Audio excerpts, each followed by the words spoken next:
Pertarungan sengit akan segera tersaji di laga ke-9 ron ketiga kualifikasi Piala Dunia 2026 zona Asia yang akan mempertemukan sang tuan rumah Timnas Indonesia berhadapan dengan tamunya yaitu Timnas Cina. Laga ini bakal diselenggarakan di Gelora Bung Karno, Senayan, Jakarta, yakni pada hari Kamis 5 Juni 2025 ini. Pertandingan ini pastinya bakal berlangsung sengit dan menarik. Pasalnya kedua negara sama-sama mengincar kemenangan demi menjaga asa peluang tampil ke putaran final Piala Dunia 2026. Timnas Indonesia yang di pertandingan ini bertindak sebagai tuan rumah, mereka harus tampil habis-habisan di laga ini. Kemenangan merupakan harga mati bagi Tom Haye dan kawan-kawan demi mengamankan posisi ketiga atau keempat di ron ketiga ini. Meski tidak mudah dikarenakan di laga ini Timnas Cina akan berupaya bangkit usai menelan 2 kali kekalahan beruntun di laga terakhirnya dan saat ini berada di dasar klasemen. Namun Patrick Kluivert optimis kalau anak asuhnya mampu meraih kemenangan penuh di hadapan ribuan supporter sendiri. Dengan skuad elit yang dimiliki saat ini diharapkan mampu membalaskan kekalahan Timnas Garuda di pertemuan pertama lalu atas Timnas China. Patrick Kluivert selaku pelatih Timnas Indonesia harus menyiapkan taktik dan strategi yang apik agar meraih kemenangan penuh di laga melawan Cina ini. Beberapa kesalahan yang dilakukan di laga-laga sebelumnya harus segera dievaluasi agar lebih fokus di saat menghadapi Timnas Cina di Gelora Bung Karno nanti. Lalu akan seperti apakah Patrick Kluivert meracik strateginya di laga penting sekaligus laga penentuan ini? Dan berikut ini merupakan potensial starting line up Timnas Indonesia versus Timnas Cina di matchday ke-9 ron ketiga kualifikasi Piala Dunia 2026 zona Asia.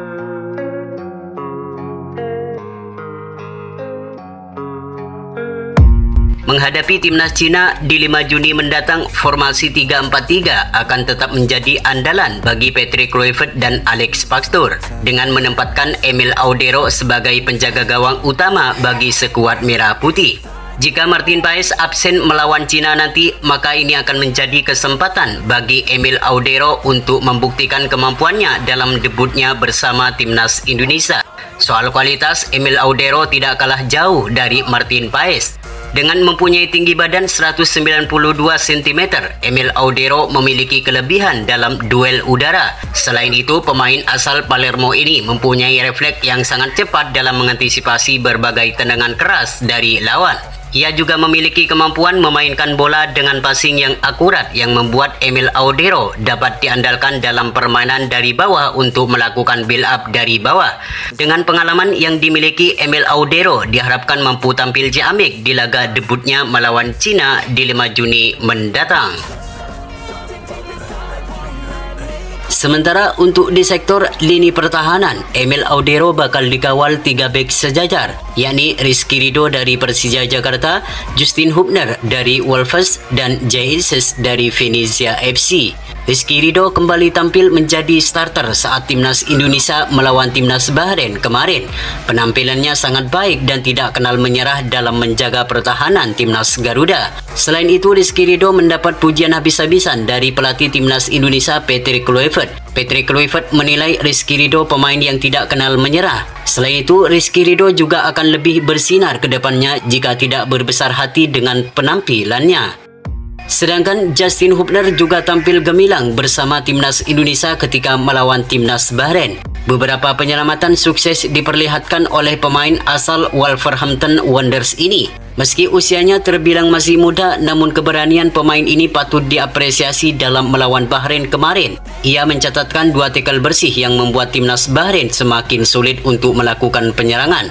Pertama, langsung menyambar pemain Timnas Bahrain di pinggir lapangan, dan yang kedua, ia melakukan penyelamatan krusial dalam kotak penalti. Melawan Timnas Cina nanti, Justin Hubner layak kembali menjadi starter di skuad Garuda. Sedangkan Jaitzes menjadi benteng terakhir di lini pertahanan Timnas Garuda. Jaitzes lebih bermain tenang dan kedewasaan. Selain ditugaskan sebagai seorang kapten tim, Jaitzes juga mengontrol permainan Timnas Indonesia dari belakang. Selain itu, Jaitzes juga akan ditugaskan untuk meladeni duel-duel udara yang kemungkinan besar bakal diterapkan oleh para pemain Timnas Cina. Sedangkan untuk sektor fullback kanan dan fullback kiri, di mana posisi ini bakal ditempati oleh Sandy Walsh dan Calvin Verdong. Hadirnya Kevin Dix membuat Sandy Walsh selalu menjadi pemain cadangan di skuad Garuda saat ini. Namun di saat melawan Australia dan Bahrain, penampilan Kevin Dix tidak terlalu memukau. Terlihat beberapa kali pemain asal FC Copenhagen itu kehilangan bola dan passing yang kurang maksimal. Sandy Walsh nampaknya sangat cocok untuk menjadi starter saat timnas Indonesia melawan timnas Cina di 5 Juni mendatang. Sedangkan Calvin Verdong, kita sudah mengetahui betapa apiknya sosok pemain yang satu ini. Sejak debut dengan timnas Indonesia, Calvin Verdong selalu tampil konsisten dalam penampilannya. Selain solid dalam menjaga pertahanan, Calvin Verdong juga jago dalam membantu penyerangan dan kerap kali menebar ancaman di pertahanan lawan. Maka bisa dipastikan melawan timnas Cina nanti, nama Calvin Verdong akan tetap menjadi pilihan utama dan tidak akan pernah tergantikan di posisi ini. Sedangkan untuk sektor gelandang tengah, di mana posisi ini bakal ditempati oleh Joy Pelopesi dan Tom Haye. Joy Pelopesi sudah menjalani debutnya bersama skuad Garuda saat timnas Indonesia melawan Bahrain. Ia bermain full 90 menit penuh. Ia juga mencatatkan 85% umpan akurat dan clearance 2 kali serta seluruh duel berhasil dimenangkan oleh pemain asal Lomaleska itu. Selain itu, dengan hadirnya Joy Pelopesi, permainan Tom Haye akan lebih leluasa dalam berkreasi untuk memberikan umpan manis kepada penyerang Garuda yang berada di pertahanan lawan. Selain itu, dengan hadirnya Joy Pelopesi di sektor back pun seakan ada pelapis karena Joy Pelopesi jadi orang pertama yang mengantisipasi permainan lawan. Sedangkan untuk sektor penyerangan, di mana posisi ini bakal ditempati oleh pemain baru Meliano Jonathan sebagai penyerang kanan, Ragnar Oratmangun sebagai penyerang kiri, dan Ole Romini sebagai penyerang tengah. Di laga menghadapi timnas Cina nanti, Marcelino Ferdinand dipastikan bakal absen karena mengalami akumulasi kartu kuning. Jika Meliano Jonathan resmi bergabung dengan skuad Garuda, maka pemain ini wajib starter saat melawan timnas Cina di 5 Juni mendatang. Pemain ini mempunyai permainan dan skill yang mirip legenda Belanda, yaitu Arjen Robben. Ketenangan dan kelincahan dalam melakukan serangan kerap kali diperlihatkan oleh pemain asal FC Utrecht ini. Sedangkan Oratmangun kembali tampil saat melawan timnas Bahrain kemarin. Penampilannya tidak terlalu memukau, namun ia mempunyai kelincahan dan permainan yang agresif. Bersama timnas Indonesia, Ragnar Oratmangun sudah mencatatkan 2 gol di putaran ketiga ini. Ragnar Oratmangun diharapkan kembali tampil maksimal di laga penting melawan Cina di 5 Juni 2025 mendatang. Sedangkan Ole Romini akan menjadi ujung tombak di lini depan skuad Garuda. Ia akan disokong Meliano Jonathan dan Ragnar Oratmangun di sisi kanan kiri. Ole Romini juga disebut sebagai sosok striker yang dicari skuad Garuda saat ini. Pasalnya, ia melakoni 2 laga dengan mencantumkan 2 gol bagi timnas Indonesia. Ole Romini diharapkan kembali tampil gemilang di saat timnas Indonesia melawan timnas Cina di 5 Juni nanti. Selain mempunyai naluri gol yang tinggi, Ole Romini juga mempunyai kecepatan dan skill yang mumpuni.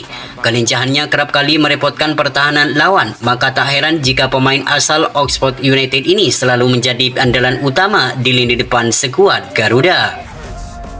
Itulah prediksi formasi timnas Indonesia versus timnas Cina yang berpotensi bakal diterapkan oleh pelatih Patrick Kluivert di matchday ke-9 ronde ketiga kualifikasi Piala Dunia 2026. Semoga di pertandingan ini timnas Indonesia mampu meraih kemenangan agar mimpi bermain di Piala Dunia 2026 semakin terbuka lebar.